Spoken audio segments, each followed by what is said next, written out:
Okay, so today we are going to be talking about Kbeauty basics, basically Kbeauty 101. It's not like the skincare that most of us are used to. There's a lot of different steps, and it is not so basic.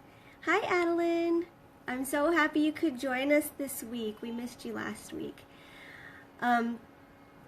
So I used to work for a skincare line, you might have heard of it, called Clinique. And they, of all the companies that I've worked for, they provided the best skincare training that I've ever had. And that includes a certain French company that I used to work for, and Elizabeth Arden and all that. But before Kbeauty blew up, yay! Lab coats rock. Before Kbeauty kind of blew up, Clinique's skincare system pretty much operated the same way. And they actually have a skincare line just for their Asian clients that's only available there because of the different steps that they took in their skincare.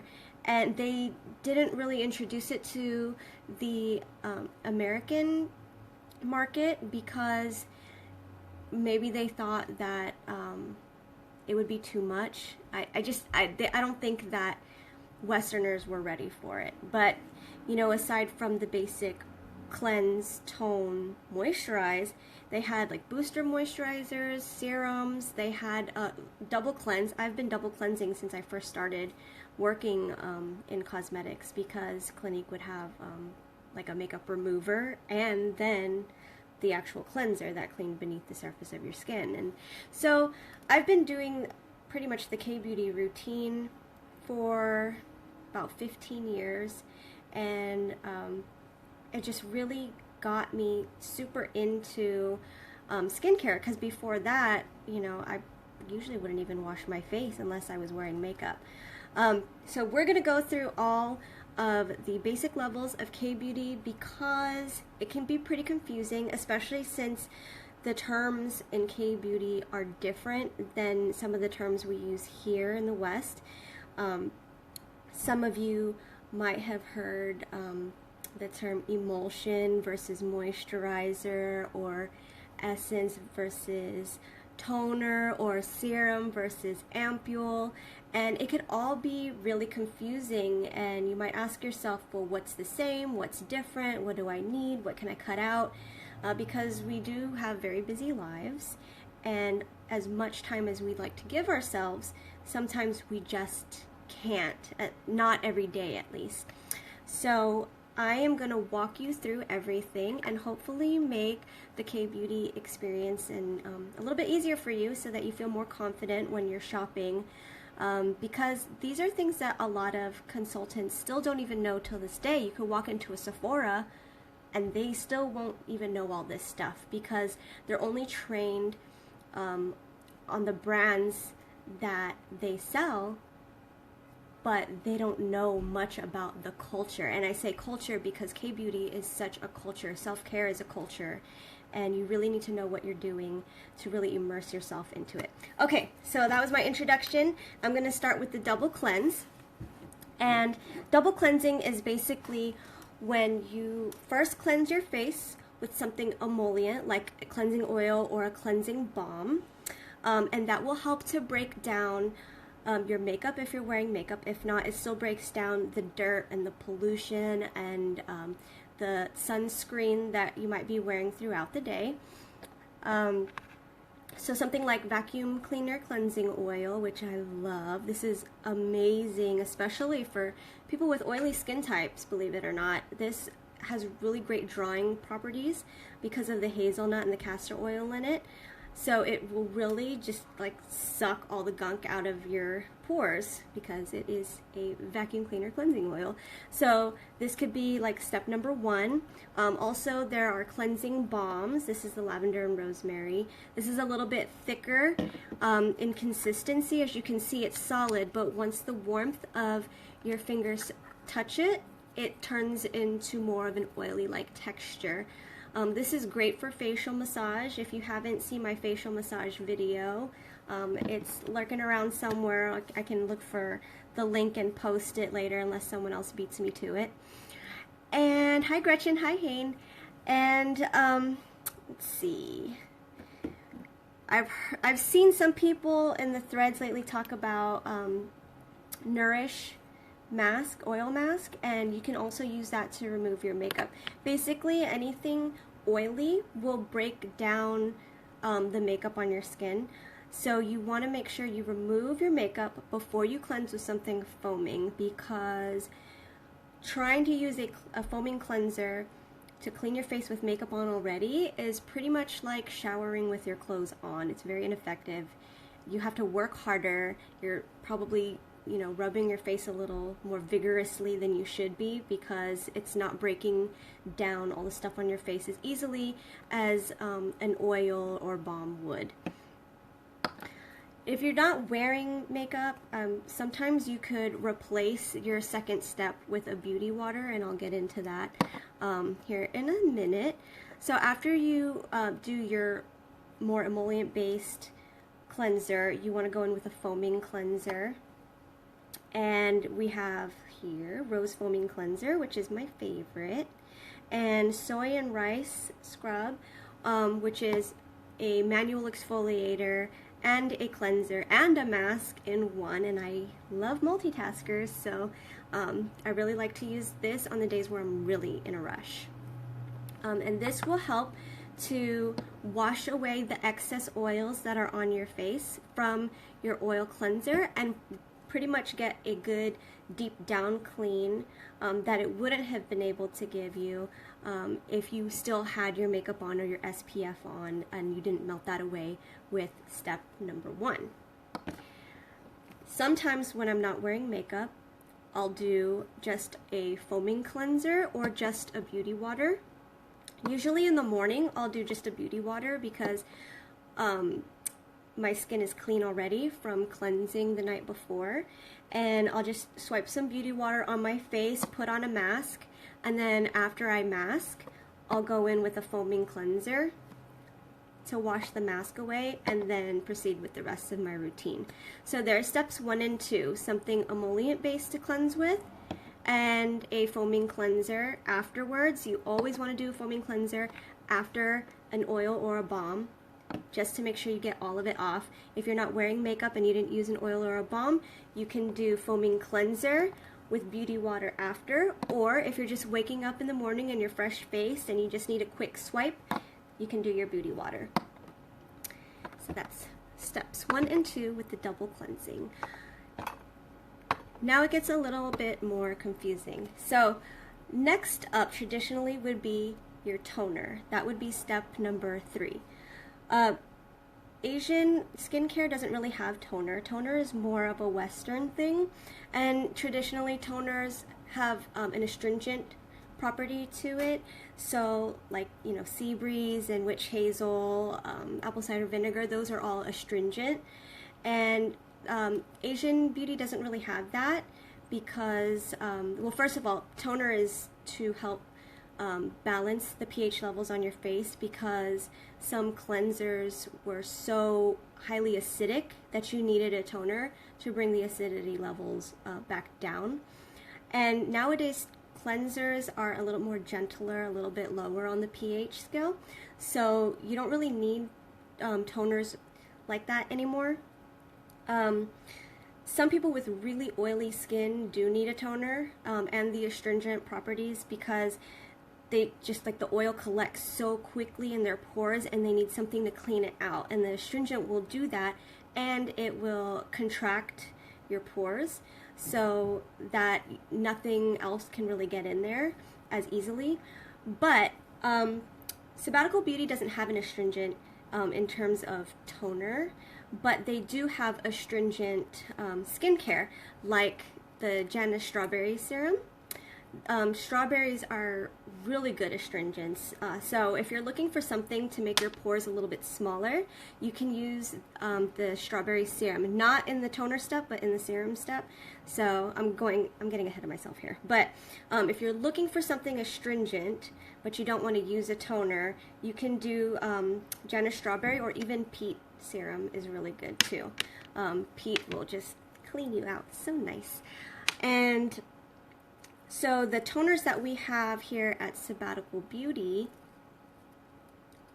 let's see, we have, where is it? Maple Essence Toner, which is amazing. This really helped boost my Sabbatical Beauty regimen. The Maple Essence Toner is fairly new. For those of you who are new to the group, this hasn't always been around, and I was so excited when Adeline introduced a new essence toner to the collection, because it was the one thing that was missing from my Sabbatical Beauty regimen.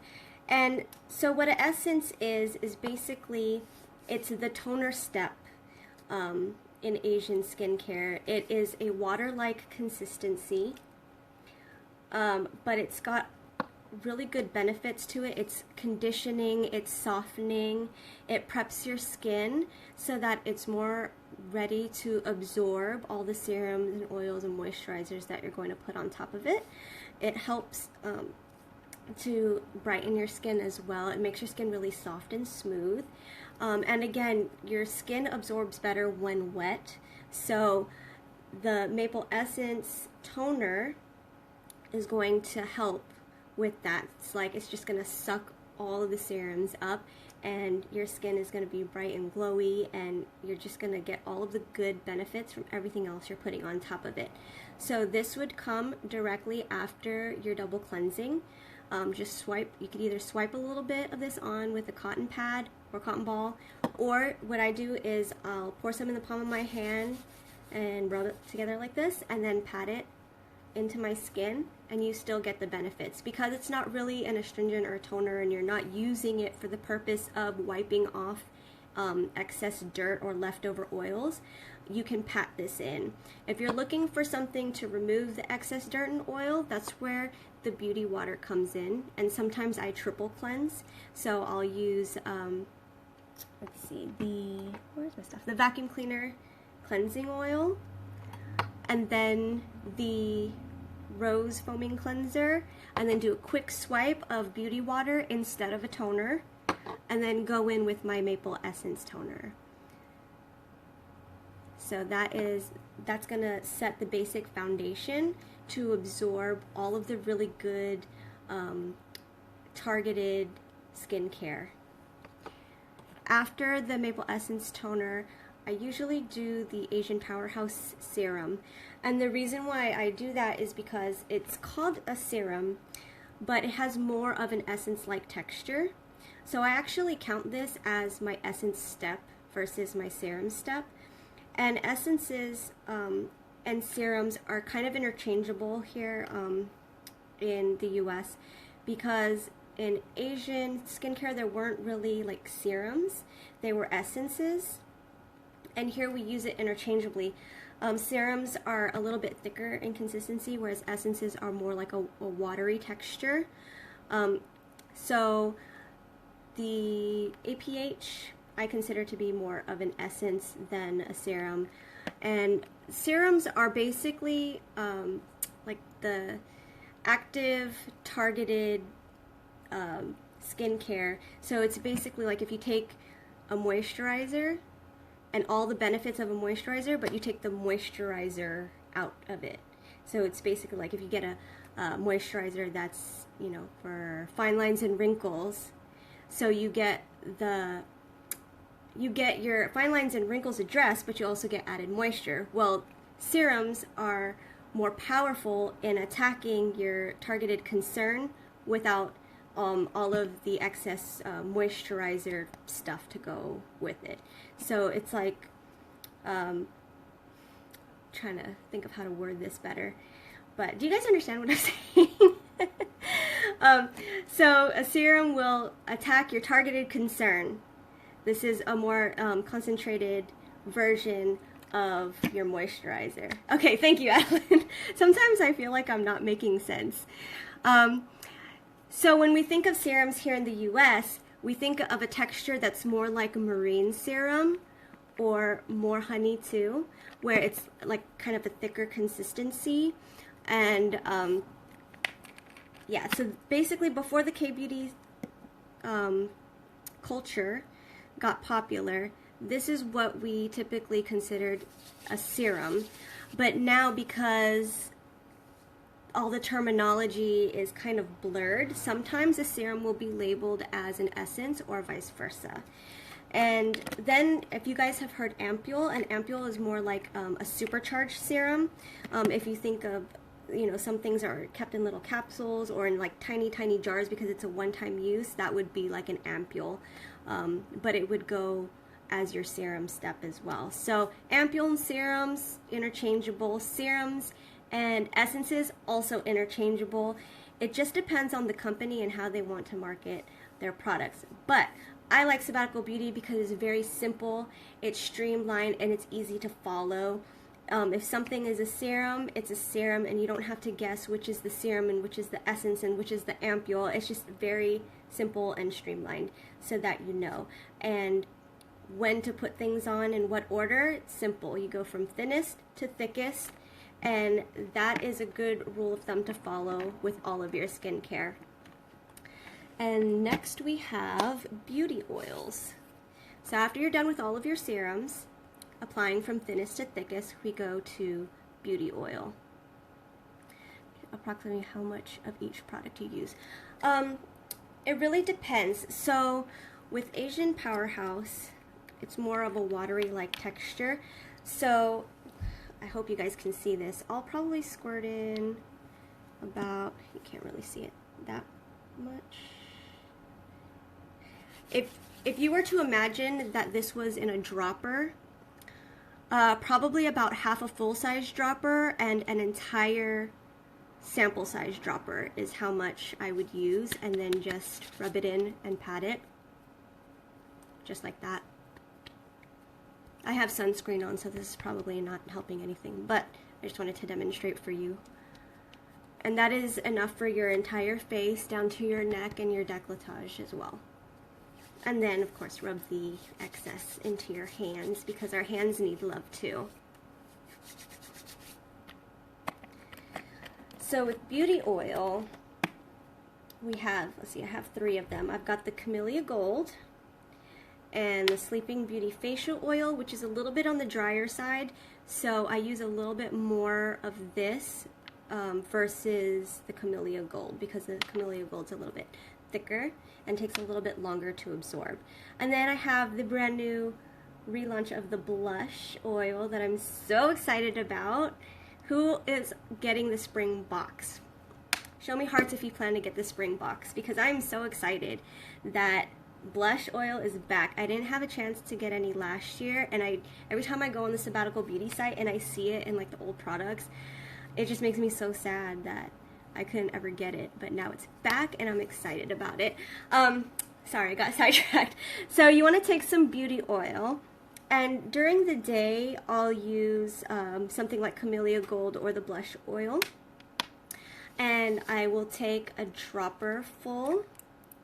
So for daytime, I'll take a dropper full, 1 dropper full, and just like rub it in my hands and then pat it, kind of massage it in a little bit. At nighttime, I will use 2 droppers full, because at night is when I like to do my facial massage, and I'll massage it all the way down to my décolletage.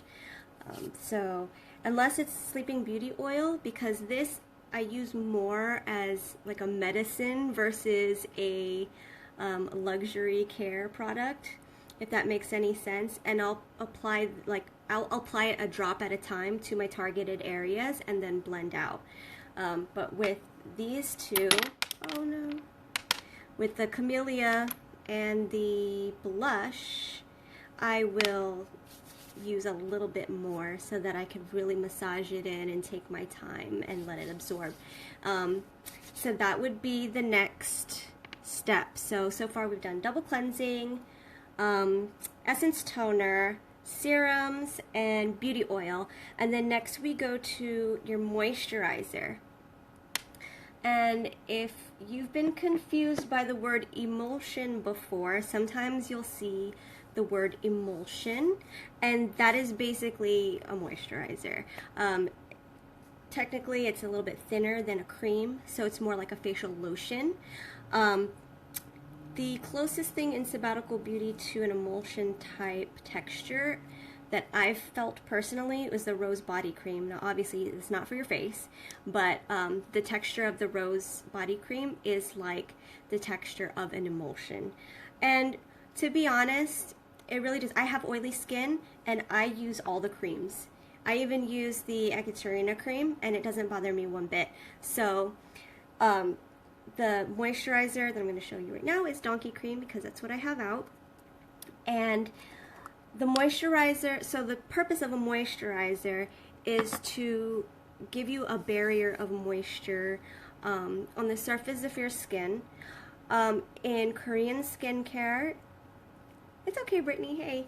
In Korean skincare, a moisturizer is to help trap in all of the serums that you put on your skin, right, while adding additional moisture.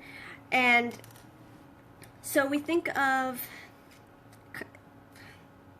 see, I want to say that it creates like an artificial layer of moisture, but none of Sabbatical Beauty's products have that artificial layer of moisture that all the other companies do. So I can't say that about this. This is actual, real, beneficial, below the top layer of your skin moisture. But traditionally, a daytime moisturizer was used as like a day pack to seal in all of the targeted skincare that you put on underneath it. And let's see. And then, of course, after your moisturizer during the day, you want to put on your SPF. So that is the daytime routine. You go from your double cleansing to your essence toner to your serums, your beauty oil if you choose to wear beauty oil, and then your moisturizer, and then an SPF on top of it. And of course, the Sabbatical Beauty favorite is the Kbeauty UV Aqua Rich Watery Essence, SPF 50 and PA++++. That is a favorite amongst you all, I've noticed. I also use the Misha Essence Sun Milk too. Just make sure that you're reading your SPF labels thoroughly. Where it's from really matters. I like to see the PA+++ and sometimes extra plus, because with other brands, if they don't have the PA rating on it, you don't know exactly how much protection you're getting from the UVA rays. Because here in the US, if you're in the US, you only, the sunblock only has to say what the SPF is and not the PA rating. So if you, let's see, for your nighttime regimen, I wear a moisturizer and a sleeping pack. And in case you're kind of confused about the word pack, pack is just another name for mask in Kbeauty. So the word pack and mask are interchangeable. You might have seen like blackhead pack or moisture pack. That's basically, pack and mask are the same thing. So a sleeping pack is basically a sleeping mask. It is not the same as a night cream, but I can see that a lot of like blogs and companies are using it interchangeably, but it's really not. A sleeping pack is different than a nighttime moisturizer. So what I'll usually do is I'll use either my Donkey Cream or my Camel Milk moisturizer, sometimes my Rose, because I do facial massage with the Rose and Honey Balm. And then I'll put a sleeping pack on top, something like Sake and Rice or Donkey Milk. I've been using Snow a lot lately just because I feel like that's been what's best for my skin this season. I don't have any out right now, but I really like the Snow Sleeping Pack. So I will, after I'm done with my whole regimen up to the point of my moisturizer, I'll get my moisturizer in real good. I'll wait a couple minutes. If I'm in a rush, I'll rub the palms of my hand and just press it onto my face so that it absorbs a little bit faster, just like that. And then I'll take a layer, a nice layer of my sleeping pack, do the same thing, and just like rub it all over my face, gently, just like that, using my fingertips and then the palms of my hand. You want to be really gentle with your skin because gravity works against us when we tug and pull. So that's the end. You got your sleeping pack. Now sometimes you want to throw a little bit of masking into the mix. Let's see if I have a mask out here. What do I have? Oh, I have a camel milk and yeast mask here. So this I would use in between cleansing, in between my double cleansing. So first I would do, maybe if I'm waking up in the morning and I'm doing this mask, I would do a beauty water and then apply this mask, and then after like 25-30 minutes I would go and use a foaming cleanser to wash it off. If I'm doing a mask at night, I'll do my double cleanse, and then I'll do a mask, and then I'll take my beauty water to wipe the mask off, and then proceed with my regimen. So yeah, that's it. I mean, it's still a lot to take on because it is so many steps, but once you get the hang of it and you know the vocabulary and you know what things are interchangeable, then it's pretty easy. And like I said, Sabbatical Beauty is so easy because you don't have all these extra terms like emulsion and astringent and ampoule. It's all just, you know, you have your cleanser, your essence, your serums, your moisturizer, your masks, your sleeping packs, and done. Could you use Snow then Rice sleeping pack? Honestly, I mean, you could try it. I don't see the purpose because sleeping packs create a barrier. So if you're putting on one sleeping pack, that's it. That's the barrier. Nothing is going to absorb through that because the purpose of the pack is to, first of all, seal in all of your other skincare, and also you get the benefits from that sleeping pack that touches your skin absorbing into your skin. But the top of a sleeping pack usually will create like a film or a protective barrier so that nothing else could really harm your skin while you're sleeping, so that you don't get any dirt trapped in there or anything.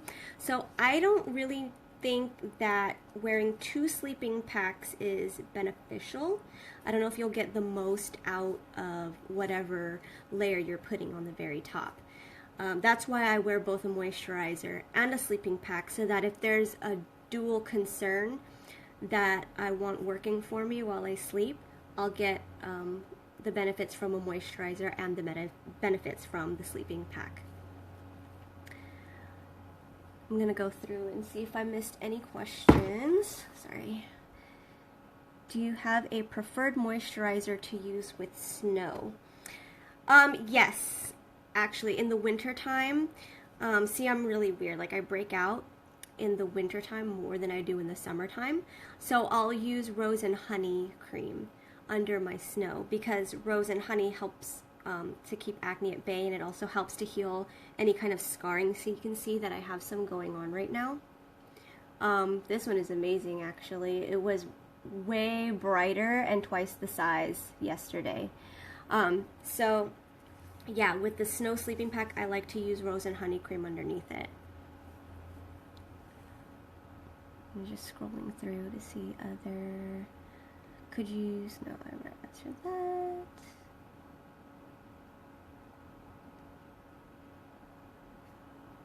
If I'm not wrong, Japanese and Korean sunscreens have a maximum plus level in their PA rating. The most I've ever seen was 4 pluses. So, and I don't want to get too much into SPF because I know some about it, but I'm not an expert on SPF.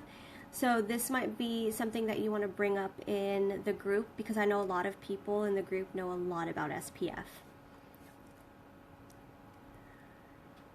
Where does Winter is Coming fit in? I think it says facial oil, but I've been applying it after Calm and the Revive kit. Now I'm putting it on after Donkey Cream. I have never used Winter is Coming, but I do remember reading the description of it, and it is an oil. So I would put it on underneath the moisturizer, because it is a balm. So it's a lot like this cleansing balm, how it's solid at first, but once you get a little warmth on it, it turns into an oil. So I would treat it as a facial oil, unless Adeline has something different to say about that. I don't really think anything is overkill either. If your skin can handle it, put it on. And your skin will only get stronger the more you use Sabbatical Beauty as well, because it's so potent, and your skin will just get stronger and stronger and better, and eventually you'll need to use less product, which is great.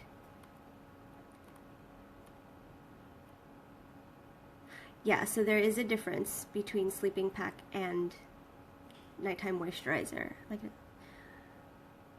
Okay. So Winter is Coming is for only dry skin, and I think that is what's been preventing me from purchasing it, is because I'm really scared of it, and I don't want to break out. Every time I feel like my skin takes 10 steps forward, I take 10 steps back. My skin was looking so good when I was reviewing the winter box, and then like I don't know what happened. It might have been hormonal or what, just like my skin just started flaring up.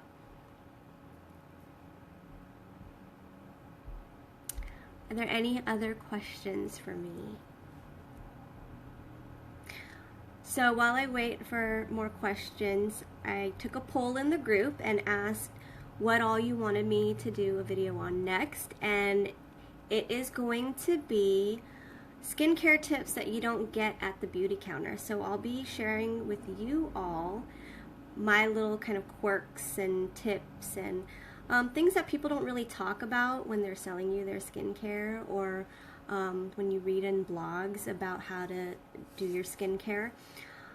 I find that working in retail cosmetics for so long, I am obsessed with keeping things sanitary, which is also very important with your own skincare at home. So I'll be talking about sanitation, application techniques, and just basically things that you don't think about, but after I say them you'll probably think, oh, it's just common sense. It's, you know, and you probably do them yourself, you just don't even realize that you've gotten into the habit of doing things the way that you do them. So if you haven't noticed, I'm going to be doing a video every Sunday for Sabbatical Sunday, and if you guys have any requests or ideas of videos that you want me to do, just let me know. You can send me a PM, and I will happily take it into consideration. There are tons of products for me to talk about here, because Adeline's always brewing up something new, and I'm also a tester, so I love trying all new things. I love talking about all new things. But if there's ever something that you want me to talk about that's not a product, just let me know. I'm open to any and everything. Okay, so it looks like I don't have any more questions, and if you're catching the replay, please don't hesitate to ask any questions, and I will answer them as soon as I see them. And you guys have a great rest of your Sunday, and I'll see you next week. Bye.